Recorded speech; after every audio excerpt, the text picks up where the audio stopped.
Brown here with Brendan Martin, executive producer down in Ocala. Folks, pay attention to whatever weather channel you look at. I don't think some of these folks know come here from Sikkim. Brendan says the local guy on the TV station he watches knows what's going on. Storm might be hitting tomorrow, so pay attention. It is going to have a big effect on power, internet, you name it, in the southeast. So telling you one thing, pray that the thing blows up and goes away, but be ready regardless. Hey, Johnny Ballpark Franks joins us here in the first segment. Yancey Porter, Rebel Yell Hotline, and Rodney Orr, Tider Insider as well. Johnny and I and Brendan, if he can hop in, are going to talk all 16 of the SEC. Hey, smash the subscribe button in the bottom right-hand corner. Allow notifications on your Android and iPhone. Get pen and paper handy because class is in session. Sidelines now. Ready to go.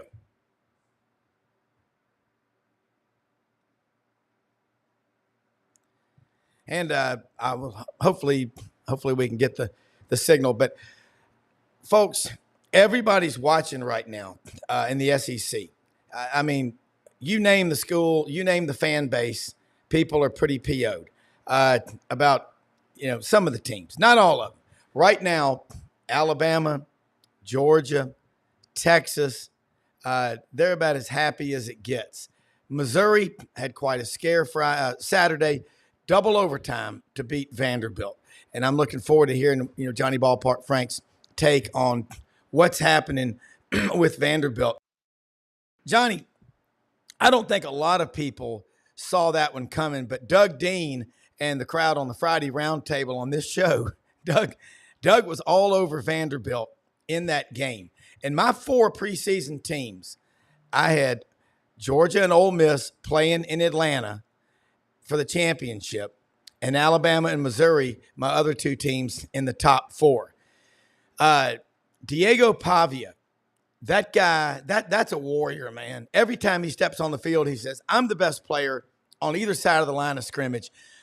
Clark Lee said it, something very prophetic at SEC Media Days back in mid-July at the Dallas Downtown Omni. He said, every player on this Vanderbilt roster is a player that this staff has signed, which means they signed off on him, that they're into his culture, not the pull over to the side of the road and quit culture. And that's a good thing. But Johnny, first off, proud native son of Huntsville, Alabama, the smartest city in Alabama, one of the nicest, best guys around.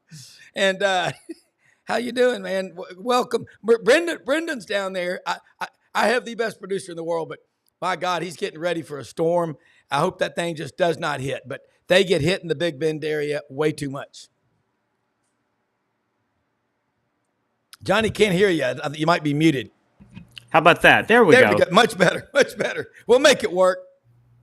Yes, I mean, first of all, my thoughts going out to the folks on the coast. I spent, maybe 7 or 8 years of my life there, 2 different stretches. So been through hurricanes, understand what that's all about. That's just life on the coast. However, with that said, my thoughts are certainly with everybody. As far as the SEC, starting with the Vanderbilt, Missouri game, a little bit of, upwards mobility there for the Vanderbilt Commodores. I think it's a combination of 2 things. You mentioned Diego Pavia. I mean, he is a warrior. And, is he a guy that's going to be a great in the NFL? No. But he is a guy that you want leading your team. And I saw what he was able to do last year with New Mexico State. And, by the way, who was his head coach? Jerry Kill, who is a part of the Vanderbilt staff now. I asked yesterday Mike Organ of the Tennessean. I asked him his thoughts, and he basically says a combination of Clark Lee and Diego Pavia. I feel bad for Clark Lee in the sense that it is Vanderbilt. I have felt all alone before. I said this all along about all of the sports teams here in the Nashville area prior to the Tennessee Oilers / Titans. You better have your foundation in place. And Vanderbilt had that opportunity there in the late 90s. I don't know if you can ever catch up. And this is why I'm also going to have some very harsh things to say about the Auburn Tigers and the Florida Gators as well. But as far as look, it's still Take a Vanderbilt. number.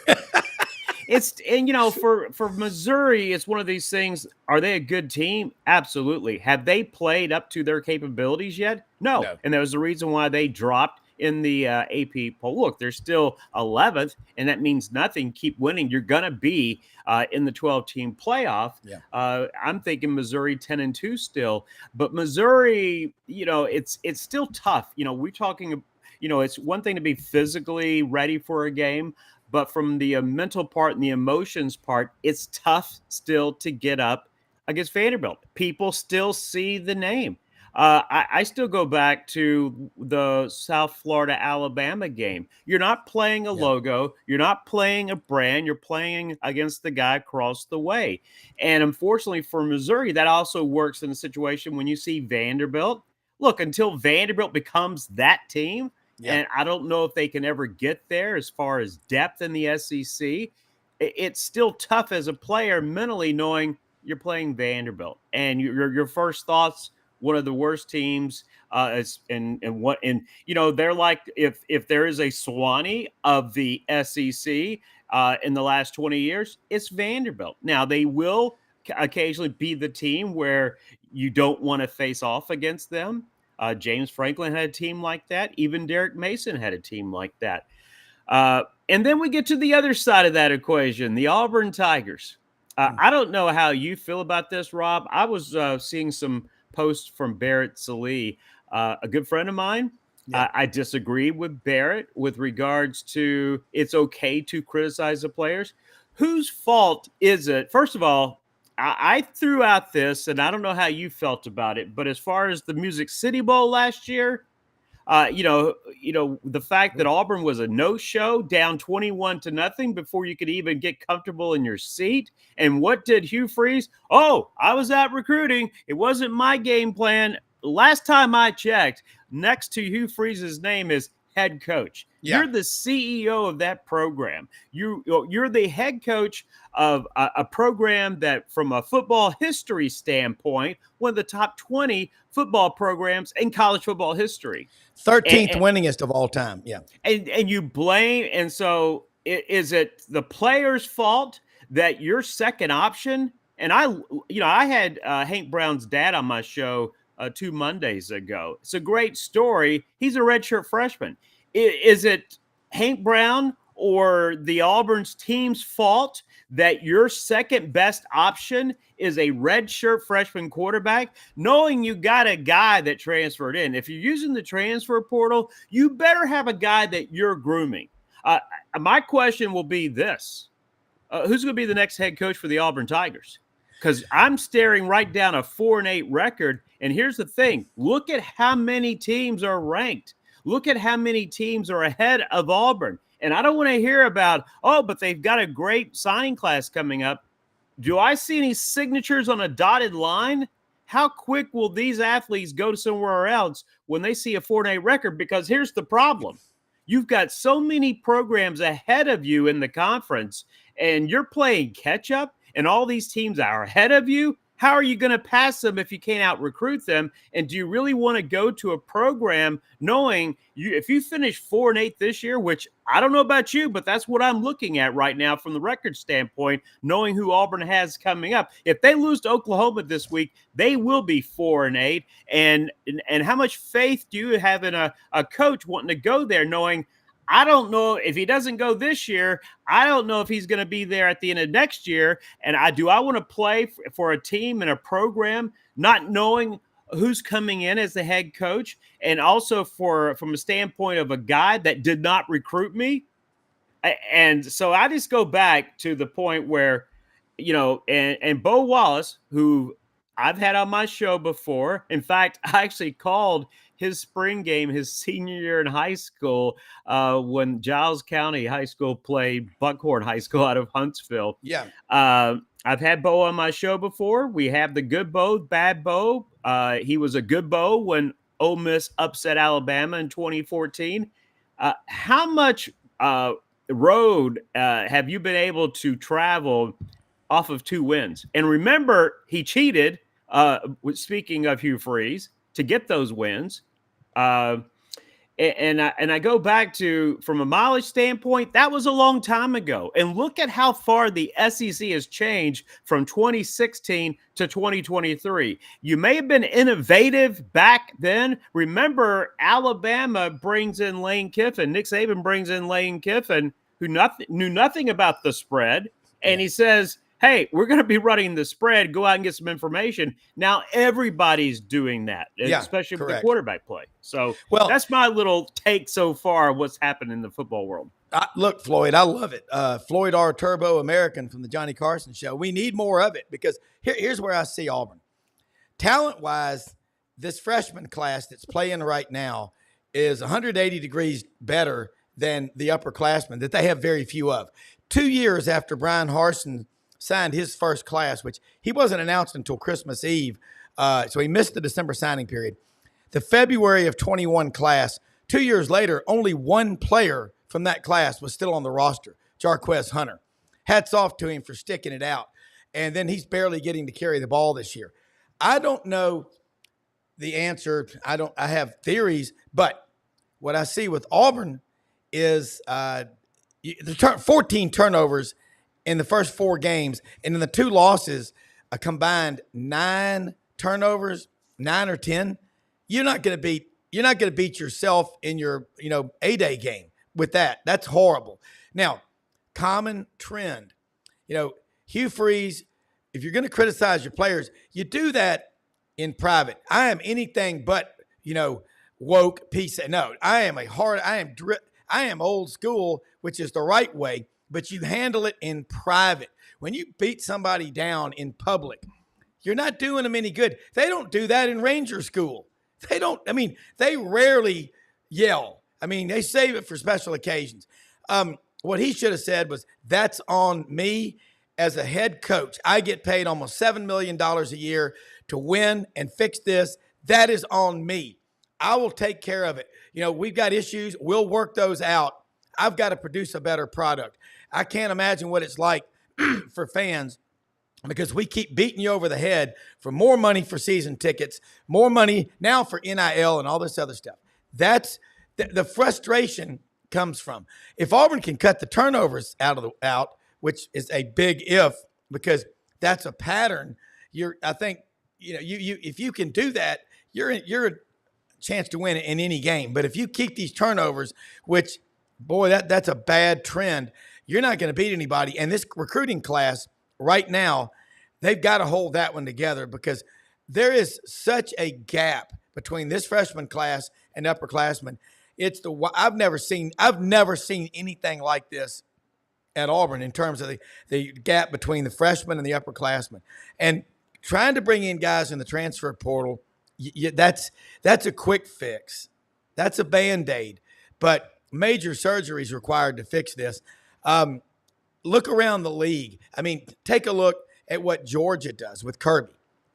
If you want to leave, he'll say, look, you're free to leave.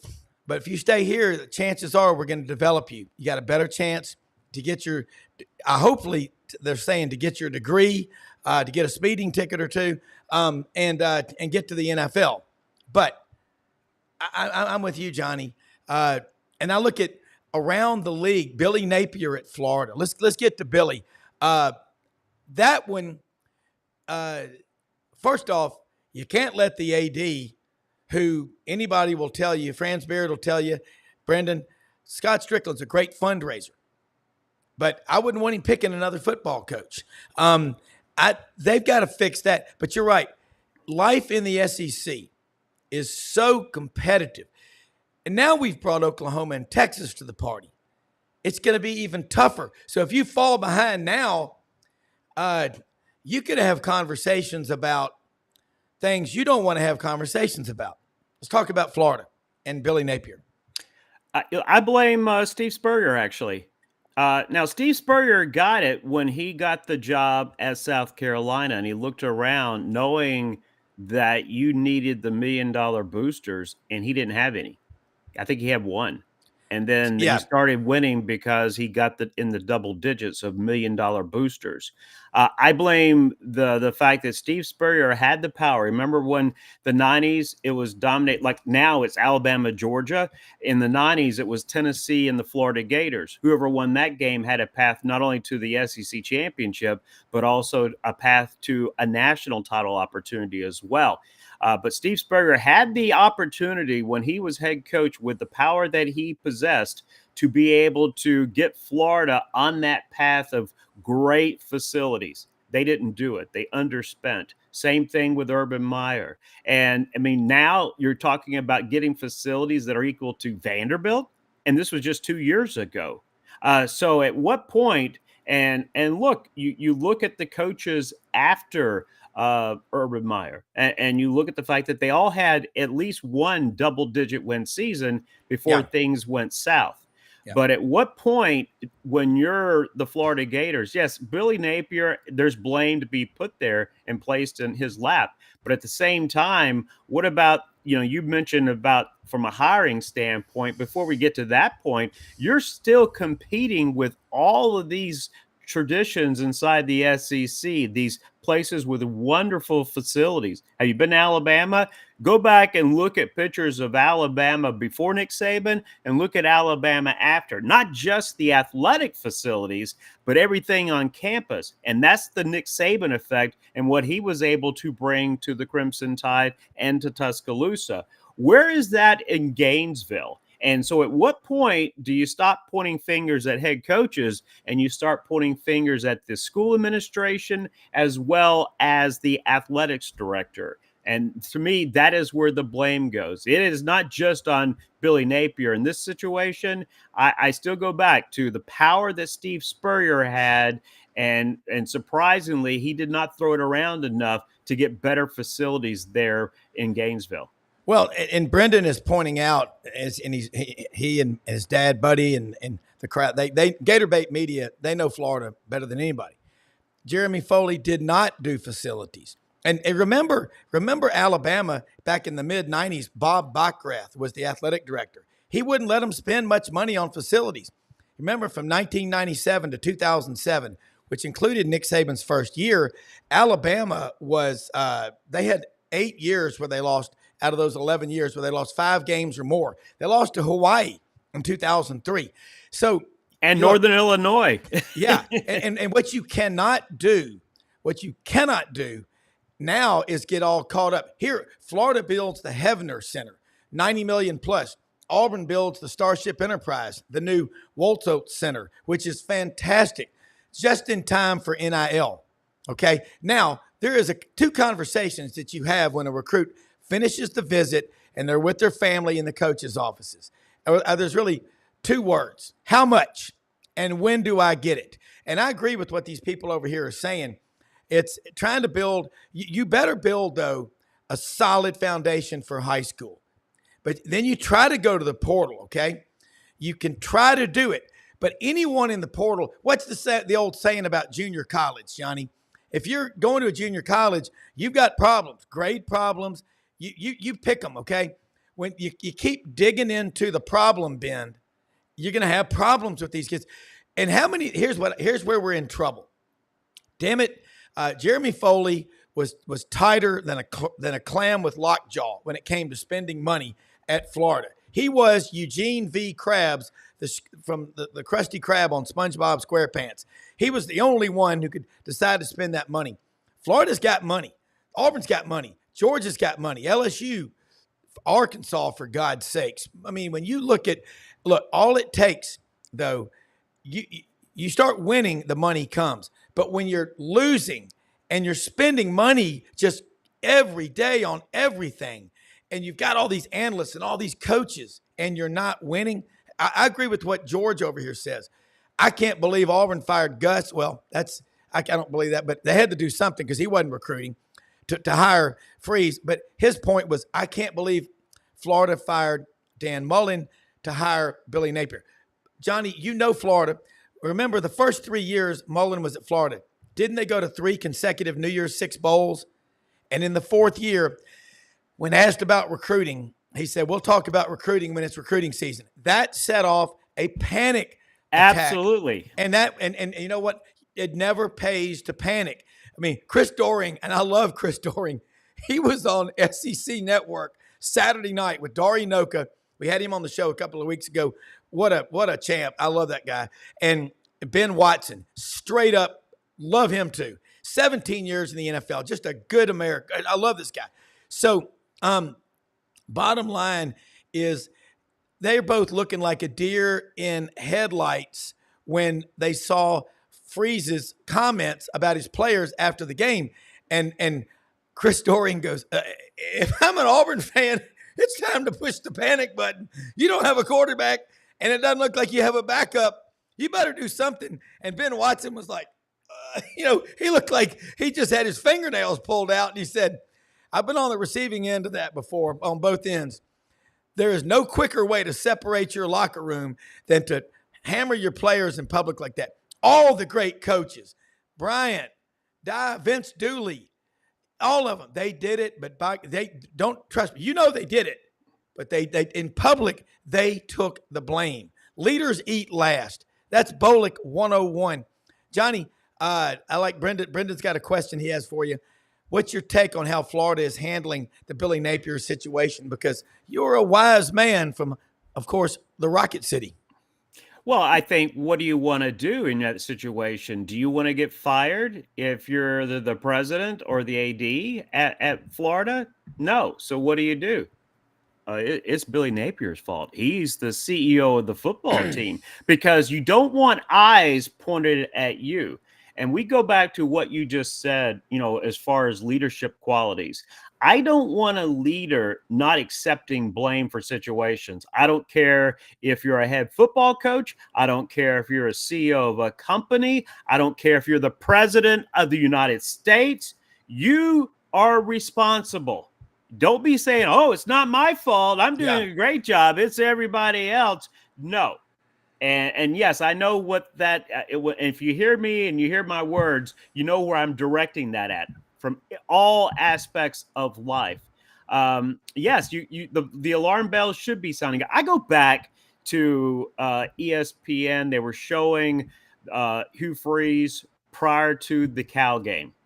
And I said on the air yesterday, as far as being motivated, hearing that pep talk, I wasn't even motivated to take the shells of shrimp out into the garbage and outside. And you know how stinky that gets. I wasn't motivated for anything. In fact, if you want to put anything in the garbage, it's that pep talk. I mean, were you motivated hearing, okay, man, you got to be Auburn guys. You got to go out there. You just got to hit the guy. I mean, that was the enthusiasm. Yeah. It's like, hello, wake up. Come on, team. Where was that? And where are the players? Where are the leaders of that team? How come you're not seeing players stand up? Does the team even have any leadership? But you can't be a leader not unless you're achieving on the field. And you talked about all those turnovers.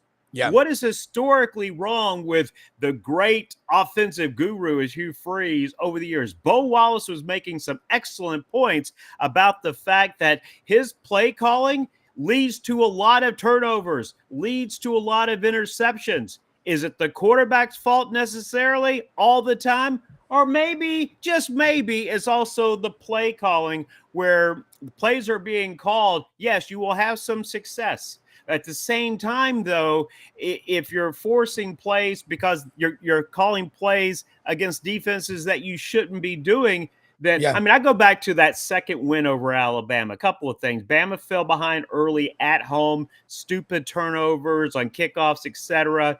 But, a couple of things stood out. Got lucky when Chad Kelly was getting sacked. He just threw the ball up, bounced off a Bama defender, ends up a touchdown. But people forget that Alabama had the ball in their hands, despite being down such a big deficit.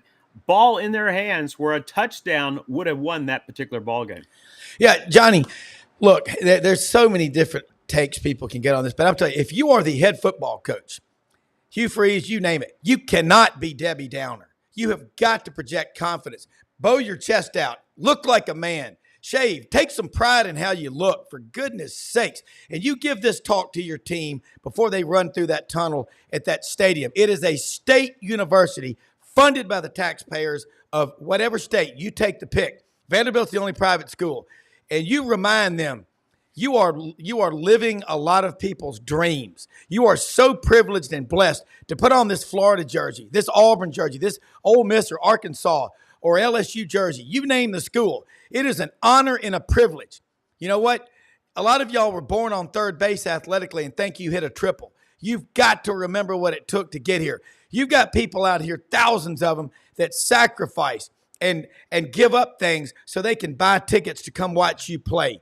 And you know what? A lot of y'all are just concerned about your NIL deals, and you don't give a flip about the university, getting your degree. You don't even care about each other. And until you change that mindset, until you believe in the University of Florida or whatever university it is bigger than you, and that only together can you achieve anything great, you think about that before you tap on this wall that says, I will play like a champion today, and you run out there. And when you want to quit because things aren't going well, you think about those people in the stands who love you. Those kids, this is the first time they've ever been to a game in their lives. The people that sacrifice, that work double jobs.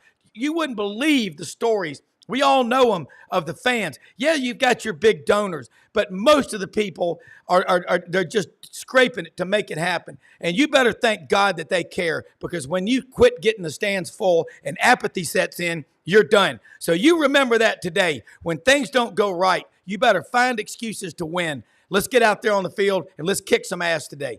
That's the kind of coach I want, not Debbie Downer and Wendy Weiner. Oh, we had to fly across the country to California and play the Bears.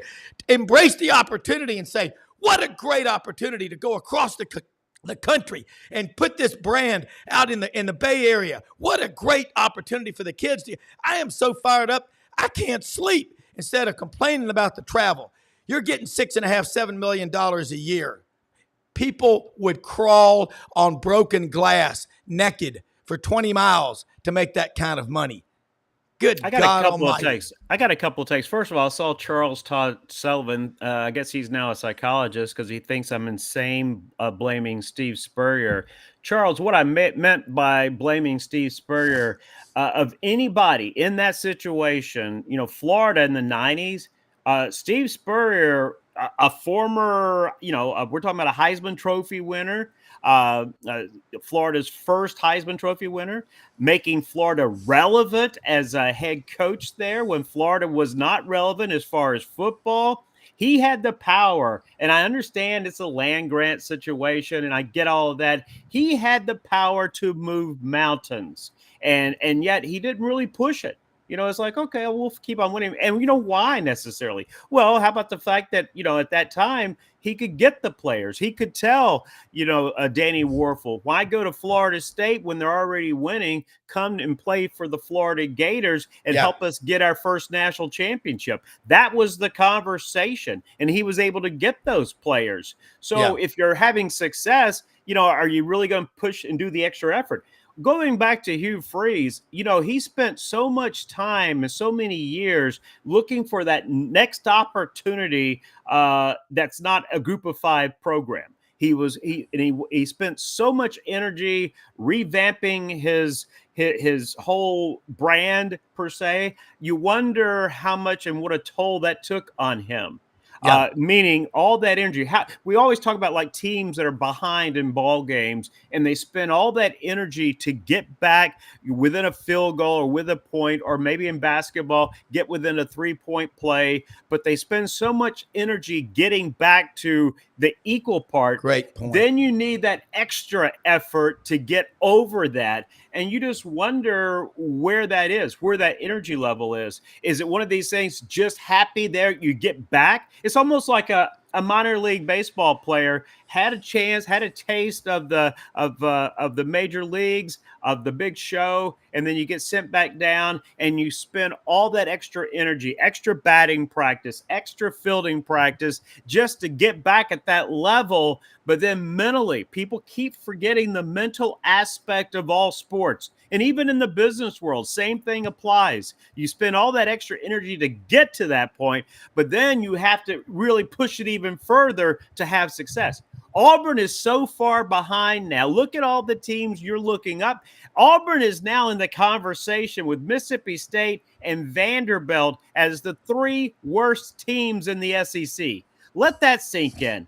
Auburn in football, with all the things that you have there from a recruiting standpoint, the great fan base, the great facilities. I mean, look at Oklahoma playing Tulane. Nobody cared about that game. And this is the SEC. Look at the Auburn Tigers playing New Mexico. It looked like an Iron Bowl as far as the atmosphere for that game. So you got all of that. You can show recruits all of that. What's the problem? I could recruit the Auburn Tigers, and I grew up a Bama fan in a household of Auburn fans. I could sell that program. Where's the enthusiasm if you're Hugh Freeze? I don't see it. I want to see the enthusiasm of Cadillac Williams. Did I think Cadillac Williams should have been the head coach? No, not at that level. But I want to see that. I want to see, like, when Butch Jones got the job as head coach at Tennessee, I said that week, terrible idea. You know why? Yeah. Because Butch Jones was already making excuses for games coming up in a few days of why they lost before they even played the game. Yeah, you cannot do that. And look, I will say this, and Yancey Porter, Rebel Yell Hotline, check it out. Hi, Yancey. Monday nights, 6 p.m. on Sports 56 WHBQ in Memphis and Super Talk, Mississippi. And Johnny, stay on board if you can. A lot to talk about. Let me say something about our awesome sponsors. Hewlett and Dunn Boot and Clothing Company on the historic square in Collierville, Tennessee, open Monday through Saturday, 10 a.m., 6 p.m. They've got Barber, STS, Filson, over 7,000 pairs of men's and women's boots. Great looking, all the Duckheads, Stetson, you name it. They've got it out there. Call them up. They'll ship you stuff anywhere, or go in the store on the square in Collierville, Tennessee. Also, want to say about the Vitamin Shop in Oxford and Olive Branch, Mississippi. Love these stores because the one Yancey in Oxford is over off of Jackson over there next to Dick's Sporting Goods. You can order anything online. Go in those stores. Tell them you heard about it on Sidelines. I use the prebiotic. I use the shot blocks and the goo for working out and that stuff. But they've got a staff of people that are trained and they know what they are talking about. A novel concept. And Coolmore Logistics and Transportation. Anything that you need shipped anywhere. They are Memphis-based with a global reach. Steel coils, lumber, cotton, any products. They've got LTL, less than truckload, full containers, vans. They can ship it. When they get the call, hey, we've got to ship something from Atlanta to Dallas or anywhere, they put the word out, and within a matter of minutes, their phones blow up, and they've got a great network of drivers, okay? So proud to have all these sponsors. You can find all of our sponsors on the website at sidelines.live. Yancey, what Johnny and I are trying to say is we got to shift the narrative to everybody making it about these players and how much money they get and everything. They need to remember before they run out of the tunnel, I don't care who you're playing. You got the Georgia Southern Ole Miss game the other day. It was a great crowd there. Ole Miss won. I know you would rather be playing an SEC team, but there are a lot of people, that's the only ticket they can afford, or they bought them on the street or whatever like that. But you got to remember, you are living the dream of thousands of people, millions of people out there collectively. Every time you run out on that field, and if you're feeling sorry for yourself, you can't do that. You got to remember there's things in life bigger than you and your NIL deal and your ability to transfer in the portal anytime things don't go your way, and start remembering and man up. We're supposed to teach the lessons of life in college. It's time that we start hammering back as fans, because soon, if we don't watch it, we're going to have boycotts. Johnny's right. Look at those Auburn fans. They're doing everything you ask. 90,000 there for the New Mexico game. It doesn't matter who they're playing. They're packing them in there. And then they're hitting you with the NIL. Then Tennessee does taxation without representation, a 10% talent fee, Johnny. What would Patrick Henry be saying right now from his grave? I give the gavel to the great man, the elder statesman from the great state of Mississippi, Yancey Porter. Yancey, welcome this morning. Hey, how's everybody doing? Yancey, I think it's just one of those situations. If you're a booster, so you just don't do the money handshake anymore. You're just doing it when you buy your ticket. So, hey, everything's good. No more handshakes. That's right. Times change, and you got to change with the times. That's just the bottom line. Well, Yancey, I got to say this about Ole Miss. Lauren Meadows, and I love Lauren. He's part of our show and the Buddy Martin show and Gator Bait Media. He did the doubleheader Saturday. Yeah. Florida at Mississippi State in the timeout game, 11 a.m. in Starkville. Then he went up to Oxford and then spent the night in Memphis and flew out about 4:15 Sunday. And he said the Ole Miss people were so hospitable. He had on Florida stuff, and they were like, "Hey, man, how about a beer?" And Lauren goes, "I'm hungry. You got anything to eat?" And they were like, "Hell yeah, come on in here." I mean, he said, he goes, I didn't get to personally meet Yancey. We talked. I know it. I hated that. How busy it is on game day. But let's talk about the Ole Miss Rebels. You getting ready to play Kentucky Saturday, whatever else is on your mind. Johnny Ballpark Franks is on with us right now. Rodney Orr hopefully going to come in a second. Our own version of the Grand Ole Opry of SEC sports. Yeah, first, before your wife told me y'all got some new phones over the weekend. Oh, my God. So did I. I don't have a phone So right it just now. automatically gave me a software update while I was on the first time, so I apologize about that. No problem. Us over in 50 are not the most technology savvy people. So you're correct, sir. yes, I heard you briefly about Auburn, and it's real simple. I mean, Hugh just made a probably, and I'd love to talk to him after the season's over and get his rationale behind it. He's just made a strategic mistake not getting an experienced portal quarterback this all season. That's all it is. I mean, all this making a mountain out of a hill. He didn't forget how to coach. He just made a really bad mistake. He went with the returning quarterback last year from Auburn, and it just hasn't worked out. I don't know why he did not go get a portal quarterback. I really don't know. We all know that he's trying like Dickens to get Deuce Knight out of here at George County, Mississippi. But he's going to be a true freshman, so he's got to go get a big-time experienced quarterback. When he does, everything else will fall into place. Yeah, and that's football in today's game. I'm gonna agree with you real quick before we go to Rodney Orr and bring him in too. I talked to the wisest Auburn media guy that I know, my mentor for 45 years in radio and stuff. And he said, Rob, it's pretty simple.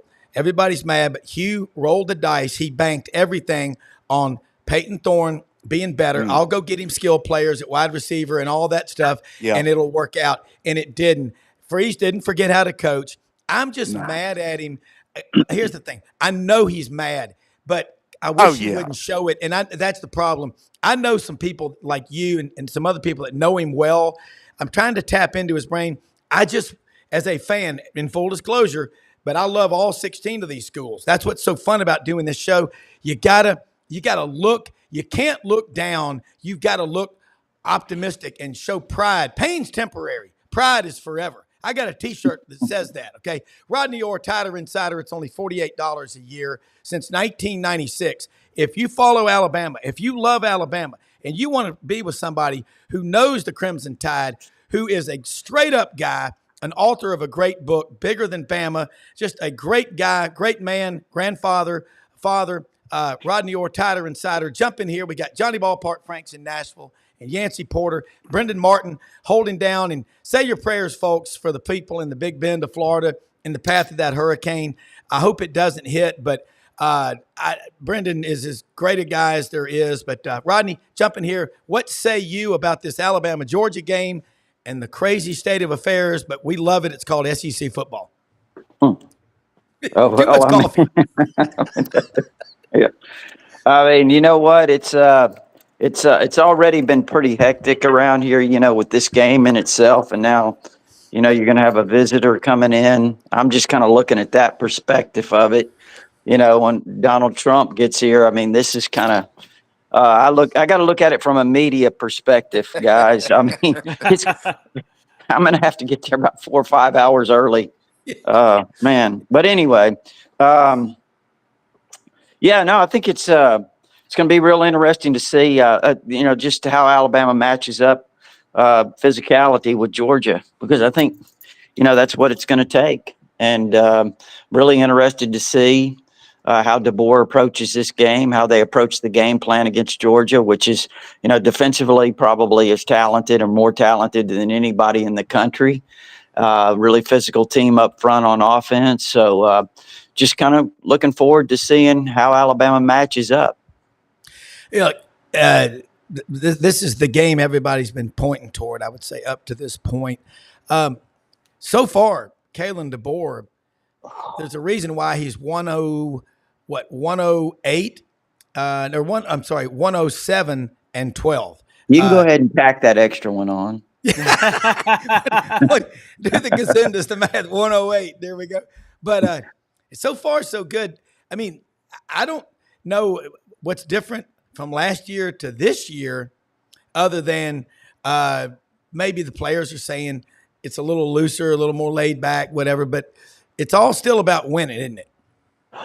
Oh, 100%. I mean, there are some differences, obviously. Nick Saban was real old school, obviously. And, DeBoer, when they say laid back, people get the wrong kind of vibe that it doesn't mean that you're not, that you're not disciplined and that you don't preach discipline and all of that stuff. It's just, there is a little bit more of that. I think the way the players have kind of adjusted to DeBoer has been really smooth, really good.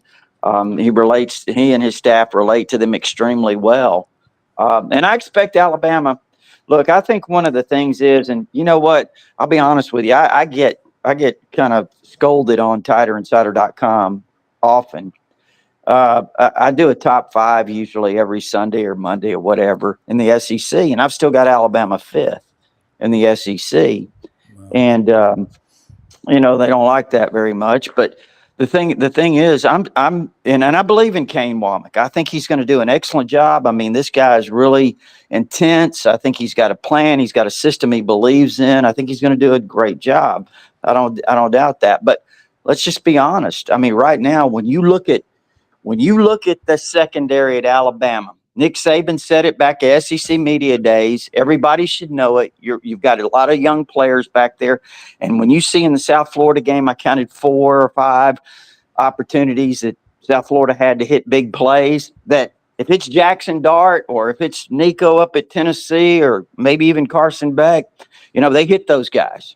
Those are touchdowns. That's 4 or 5 plays, Yeah. And you look at the same thing happen against Wisconsin with a backup quarterback. They had opportunities to hit a few big plays because guys were running free. Yeah. That's not being critical. That's a concern, right? Yeah. And it's a concern when you look at South Florida and Wisconsin. They run for 350 yards. Combined, they run for 350 yards. Yeah, that's a little bit of a concern when you see you're getting gashed on. Now, I understand third down defense has been really good. Scoring defense has been really good. Those are all great things. But those offenses you face, they're not Ole Miss. They're not Tennessee. They're not people that can take advantage of these weaknesses. Yeah. So pointing things out like that, Rob, is not being critical. It's just saying, hey, this is stuff that you have to get cleaned up. Right. Yeah. It's Rob, transparent. Can I weigh in that I think we're missing a huge storyline, but you know who's not missing it? The Georgia Bulldogs. I had Chip Towers on yesterday, and I brought this up to Chip. He covers the Bulldogs, longtime reporter. He's with the Atlanta Journal-Constitution. If Georgia loses this game, in which I think they will Saturday night, Georgia's season is in trouble. People are not bringing up this story. There's more pressure on Georgia, because they've got a trip in October to Texas. They're going to lose that game. So if they lose Saturday night, which I think they will, that's 2 losses. And remember, they still have to go to Ole Miss in November. They still have to play a rising Georgia Tech team. If Georgia loses this game on Saturday night, which I predicted they would do, then Georgia may not even make the playoffs this year. Let that sink in. Johnny, let me take Yeah. it one step further. This is what I said too, and that's a great point you just made. But I said that Kentucky game, how big was that? I mean, if Ooh, they lose that game, God. absolutely. Yeah. Yancey, let's Yeah. get your thoughts on this Ole Miss angle. Now, this is the first conference game, Kentucky, and everybody's asking this question. Not everybody, but I've seen it on SEC Network. The defensive line. You've been right. You always are. You're the canary in the coal mine about the 12 defensive linemen that they feel like they can trust. You got Kentucky Saturday coming to the vault. Let's talk about that atmosphere. What do you think's going to happen? And like Johnny mentioned, you got Georgia coming up, but all that matters now is Kentucky. Yeah, I mean, if you're Ole Miss, it's just all about working on. It's all about working on your flaws, right? So and that's no disrespect to Kentucky, but if they lose to Kentucky, then they've got bigger problems than anybody imagined. So, Yeah. they got to work on the short yardage situations. They miss Q Judkins, Quinshawn more than Yeah. anybody can ever realize, and the Ole Miss fans didn't want to admit it because they were bitter that he left, and supposedly he was a bad apple inside the locker room and all that. But regardless, he was a hell of a football player, and Yeah. he converted on 92% of his runs at Ole Miss on third and fourth with 3 yards and less. He was a healer. Wow. He got a job. And so Wow. that is what they're missing right now. That if you're going to nitpick the team, can these smaller running backs that they're relying on right now, Henry Parrish and Jones, can they convert those? Do they have to keep bringing in a 320-pound defensive tackle on J.J. Piggies to convert on 3rd and 1 and 4th and 1? Because you can't sustain that all season.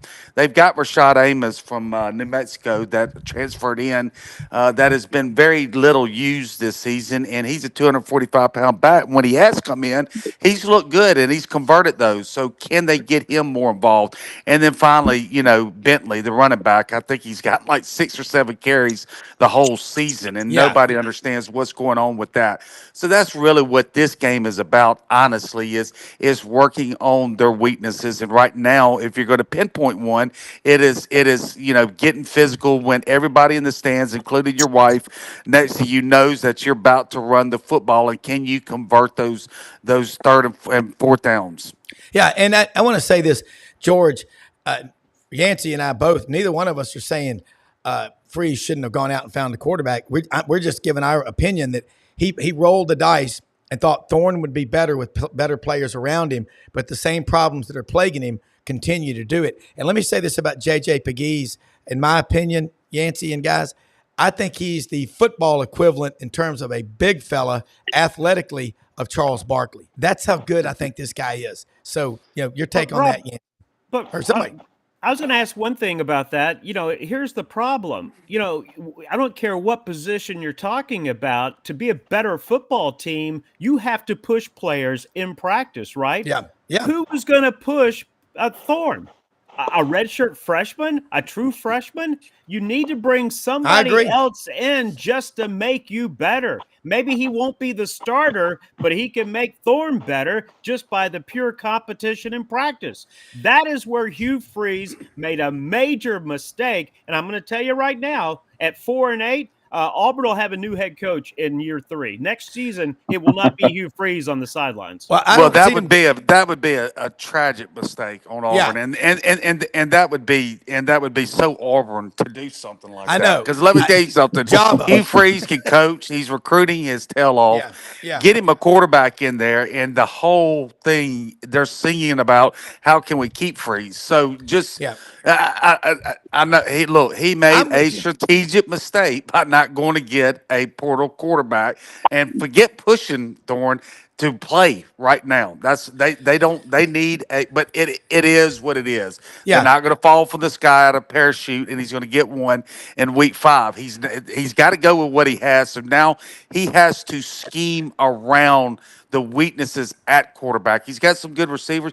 This is when the coaching is really going to come out, right? Yeah. He's going to have to scheme around not having a quarterback until he can get one in the all season. He's got to go get Deuce Knight in this all season, but he's got to go get a portal quarterback because you darn sure can't go into that season with a true freshman quarterback who I've seen grow up, since he was in 8th grade playing down there in George County, Mississippi, watching him through these years. He's still raw. He still needs a year or two, honestly, 2 years of really tutoring before he can, be an impact player in the SEC. So Freeze has just got to go get a portal quarterback and go scheme around. If the Auburn fans got impatient and fired him, if things turn sour this season, then that's on Auburn. Yeah, if you do that, you're going to fall into the trap, Rodney and guys, that Tennessee did when they ran off Fulmer and they went from 2007, which was his next to last year, all the way to 2022 before they had a double-digit win season. And I would, if Auburn were to fire Freeze, that would be the stupidest thing imaginable.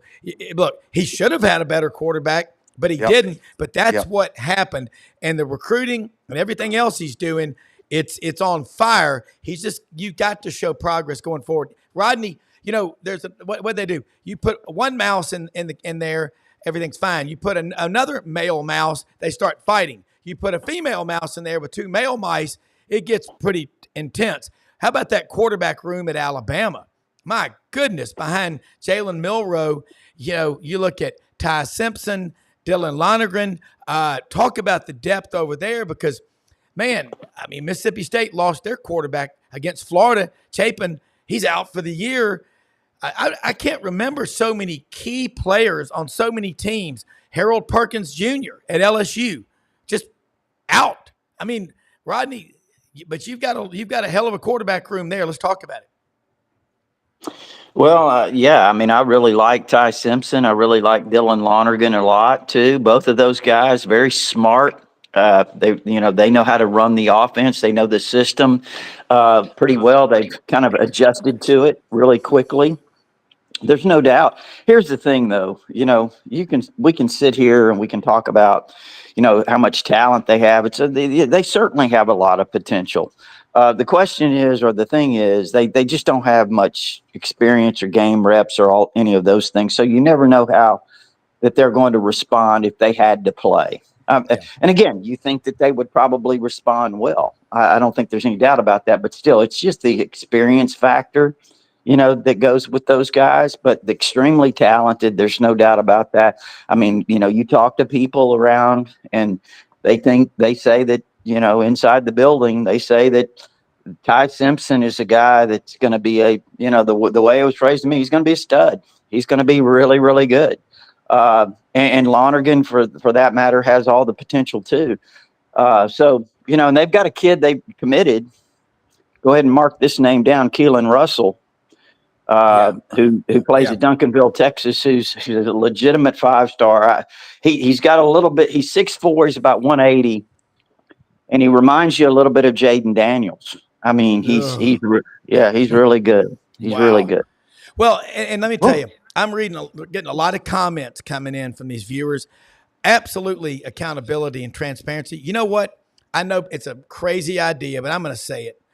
If I'm the athletic director at an SEC school and I'm trying to fix things, I'm going to welcome the reporters back to practice because that we need to do that because Rodney, Kirk McNair, August 19th, I was so lucky, man. Logan told me, you got to talk to Kirk McNair. I met him at SEC Media Days. We did a podcast with him and Buddy Martin about just the history of writers in the SEC.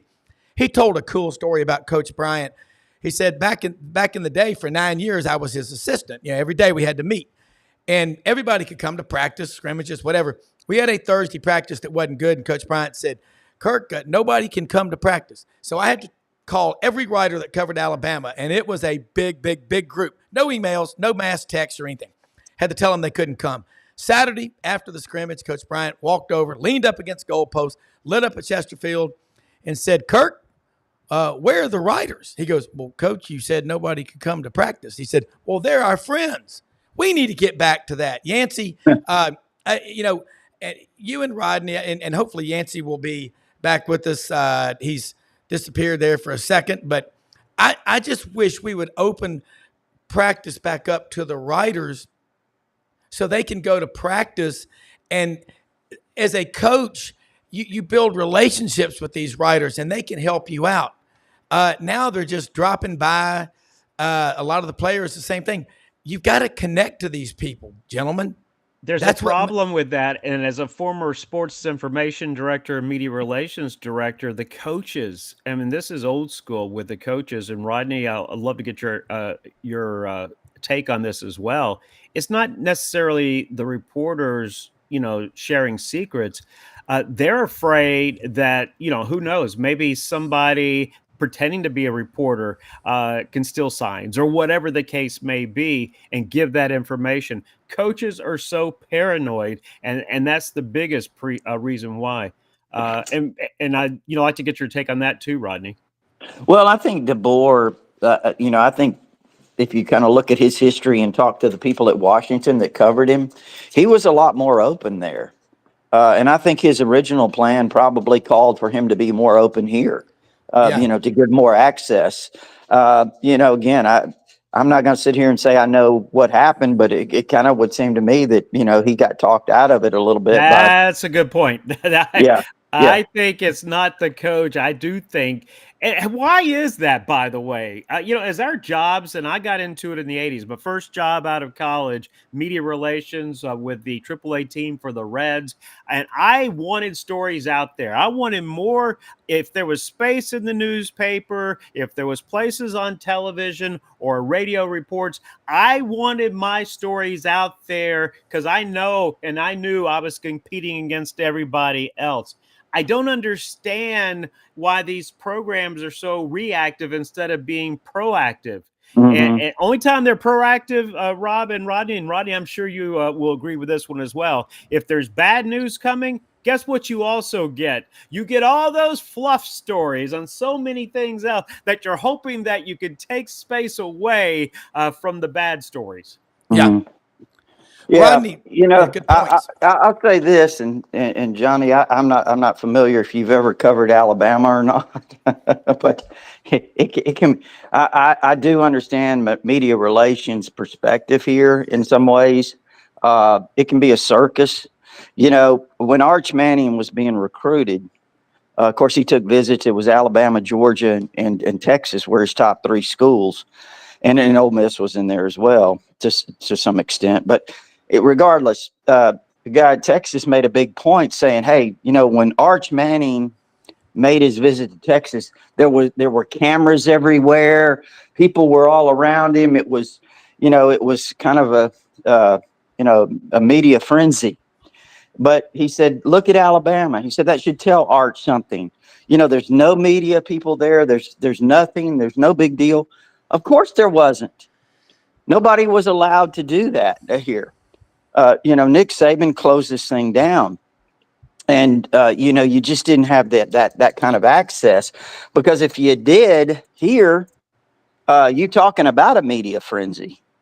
So there is I understand the way the media relations department has to kind of approach things here to some extent. Rodney.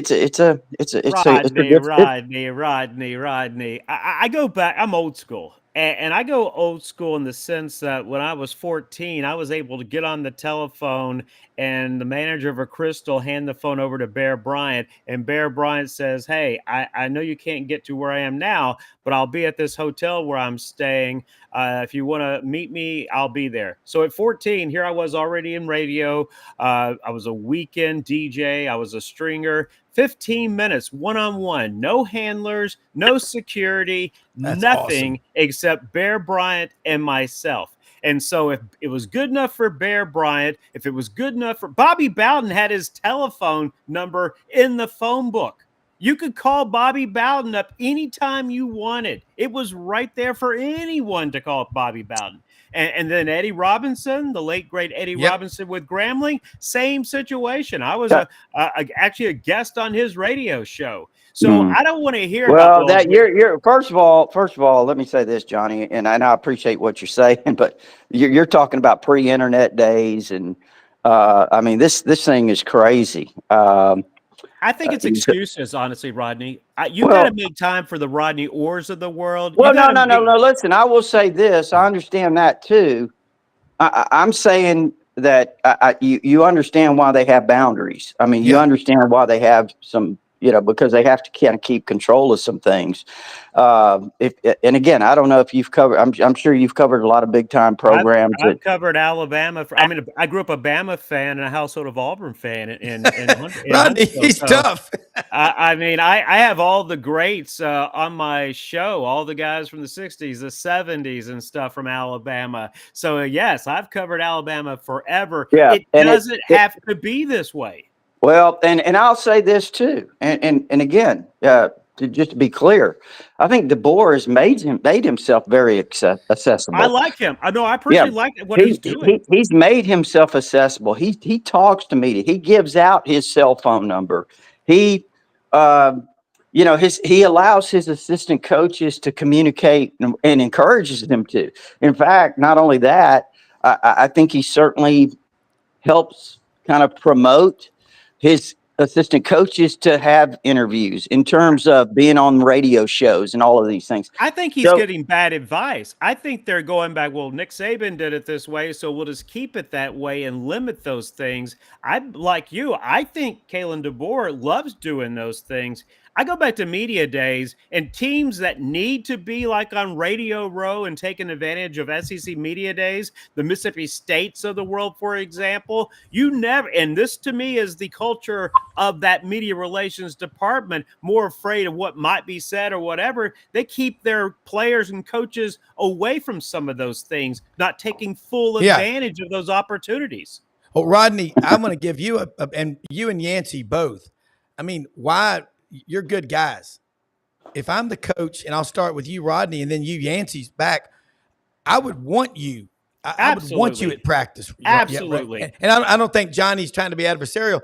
I mean, we are so lucky that we grew up. We had a connection, Rodney, and you've made that. I know so many people that are subscribers to Tatter Insider that I heard about you literally from the beginning of your magazine. Let me be clear. Rodney's one of the best. Rodney is absolutely. And Yancey, you do an incredible job. Let's go with Rodney first. Let me just say, I'm not disagreeing with Johnny. What I'm saying is that I'm looking at it from trying to look at it from a reason why that some of these the clamps are down here. And those are reasons why if you could look at it from the media relations perspective. I'm not saying it's necessarily right or wrong or whatever. I'm just saying that's why it is. I mean, it's been like this since Mike Shula got Franchione. Franchione was really open. I mean, had a great relationship with Coach Fran. Mike Price came. He didn't care what was going on. It was short, but it was fun. He cared about some things. Hey, he didn't care if you got in the huddle with him. He loved the coast. It didn't matter to him, But Shula got here. He tightened to this is true. Mike Shula kind of tightened things up around here, and then Coach Saban took things to a different level. Yeah, this is the Saban rule. This is the Saban rule. But look, the Ole Miss was going to have practices open in the media, controlled periods right at the beginning, not through the whole practice, and then they came back and said, well, the rest of the SEC is not allowing the media, so we're not either.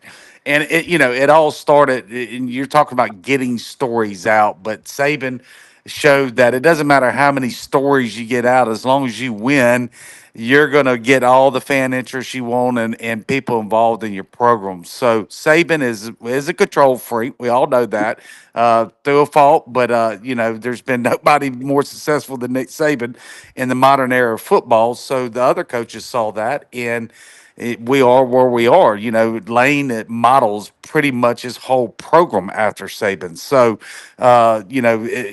you can't even talk to the assistants here. They can't come on. They can't come on radio shows. You can't interview them.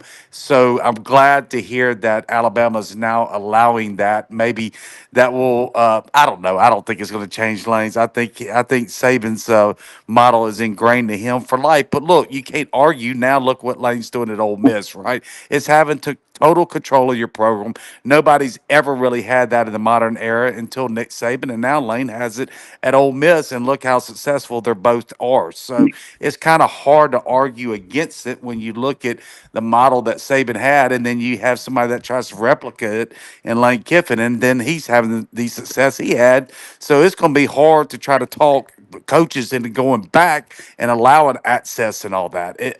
That's just my opinion on it. People forget, though, Nick Saban's process. The process, they look at what he was doing at the end. People forget what happened in 2007 and 8. Besides going to all the high schools throughout the state of Alabama, what did Nick Saban do? He was on my show. I was in Huntsville for the Alabama affiliate. He was on my show twice in a 4-month period there in 2008. In April and also during SEC Media Days. He was doing all the local things for that first year until Alabama started rolling. And then he said, I'm going to back off on that and I'm going to do the national stuff. And it took me another 10 years to get Nick Saban on my show. Well, that's the same thing's happened at Ole Miss. Lane Kiffin Yeah. is not going to use the local media for anything.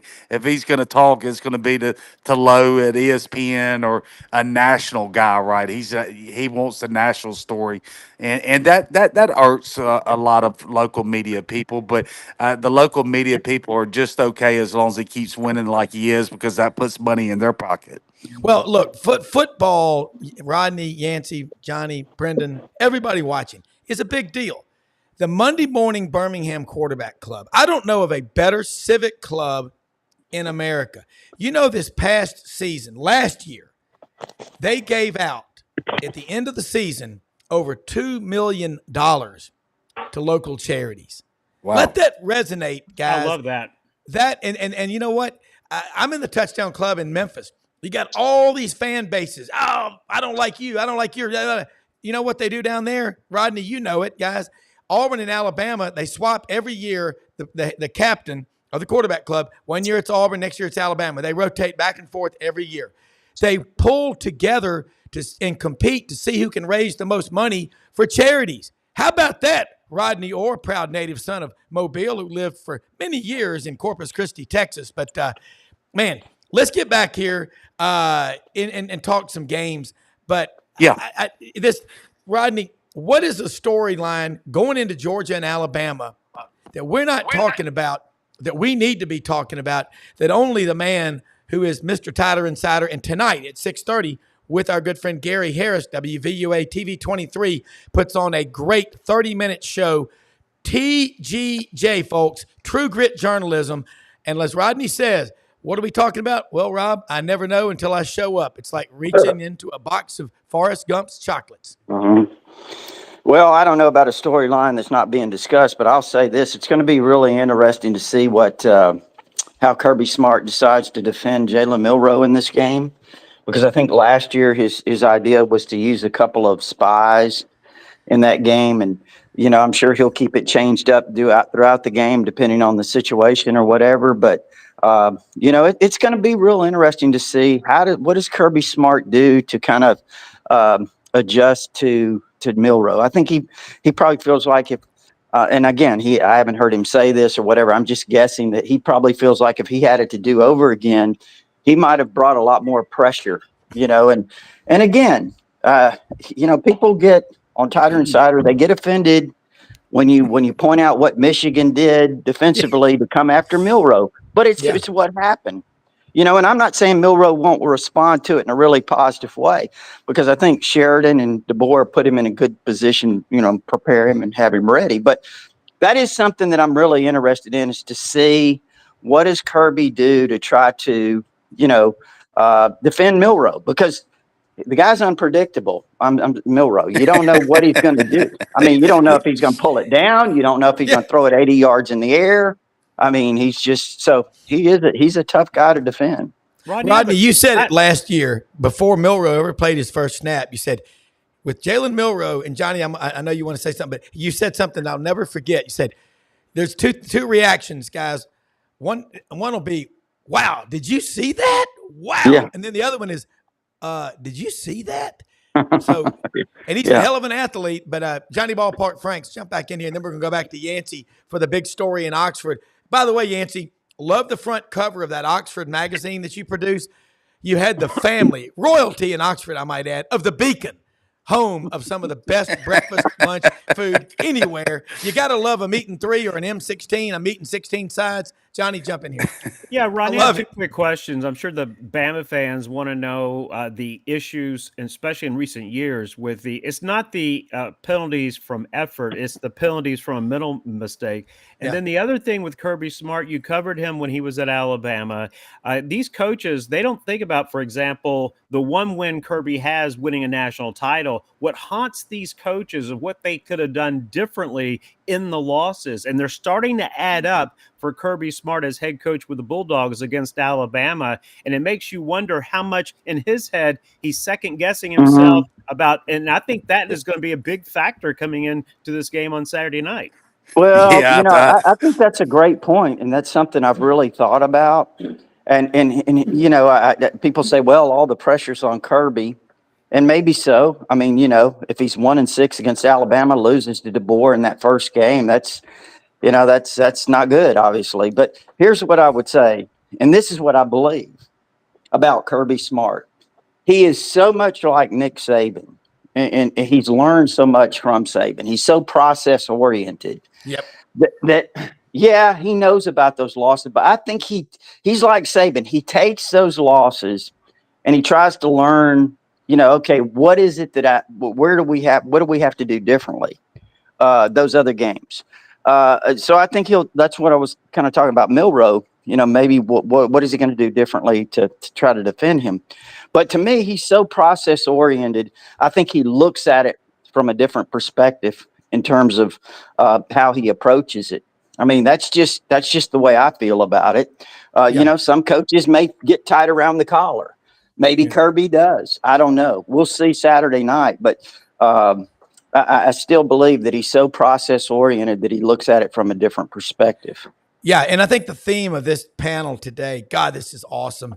You can't panic. I mean, look, you got to coach. You got to grind it out. Switching coaches every 2 or 3 years is the Talking Heads' famous line in that song. We're on a road to nowhere. Come on along. Yeah, it sounds just like that, Rob. Yeah. Last time I played it, it sounds just like that. I'm sorry. I keep my day jobs. Yancey, jump in here. I got to say, though, this panel is on fire. Go, Yancey Porter, a native of Vicksburg. I know you want me to talk about Ole Miss, and that's fine and dandy, but and sing about it. Too, there's really limited stories about Ole Miss, Kentucky, to be honest. To the Georgia Alabama game, the two keys are Georgia has not found any offensive rhythm this season, and we all know why, because he lost his blanket right there, Bowers, over there, and for the Raiders now, I was about to say L.A., but Las Vegas, and several of their key guys there on their offensive personnel. So they just have not found any offensive rhythm, and so can they find that against Alabama? This kind of is really a tough task to try to find yourself playing at Alabama, right? And then Alabama, it's look. I know the DBs are an issue, and we talked about that at length and during the whole all season. But it all comes down to Milrow, right? And Rodney is right. He is consistently inconsistent. Not only is he going to pull it down and run for 80 or throw for 80, but look, he's inconsistent, as in he's either hot and cold, and when he's cold, and we saw that against South Alabama this season. We've seen it throughout his career. and it seems to last the whole game. And so, what Milrow are you going to get? Are you going to get the Milrow against Wisconsin? Are you going to get the Milrow against South Alabama? It's all going to come down to Milrow, in my opinion. Look, this what a panel, and Yancey, Rodney, y'all all know this. Y'all cover Alabama, Rodney, Ole Miss, Yancey, but for real, once the wheels are up and we're in the air, the smoking sign comes on, unfasten your seatbelt, you're free to walk around the aisles. Meetings adjourned, like a Knights of Columbus meeting. Any old business? Nah. Any new business? Nah. Meetings adjourned, bars open. So I love this back and forth. It is so valuable because y'all have been covering this stuff for a long time. Guys, we're gonna wrap it up now. Just remember, folks, everybody keep your eyes on, it looks like Hurricane to be Helen down in the Gulf. Say your prayers for the people in the path of that thing. Most often we see the face of Christ in the least among us. We are the most blessed people in the history of the world. We have the best executive producer, Brendan Martin. He's fighting to get a roof literally from the last few storms. I can't get any better than this guy. And the whole team, Yancey, Rodney, Johnny, everybody. We'll see you tomorrow. Thanks for watching. Support our sponsors. Go out and help other people today. We're all blessed. See you in the morning. Thanks for watching.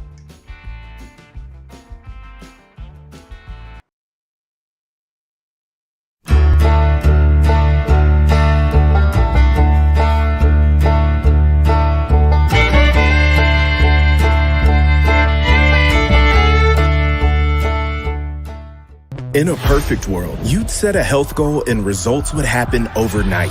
In this world, the real world, it takes time, dedication, and the right support to achieve your best self. The Vitamin Shop's health enthusiasts are here to make sure you're not wasting a single moment on the wrong supplements. From the highest quality sports nutrition and superfoods to the most sought after trends, you'll find a huge variety of science-backed solutions for every goal. And the people to help guide you along the path to greatness. Unbelievably, every 2 minutes in our communities, a child is either bought or sold for sex. I am Ari Dickey, board member for the Nashville Anti-Human Trafficking Coalition. Join me and millions of others in our fight against human trafficking and for its victims by helping to educate the most vulnerable among us, our middle and high school students. Go to nhtcoalition.org, become a partner, and help keep our families safe, because none of God's children are for sale.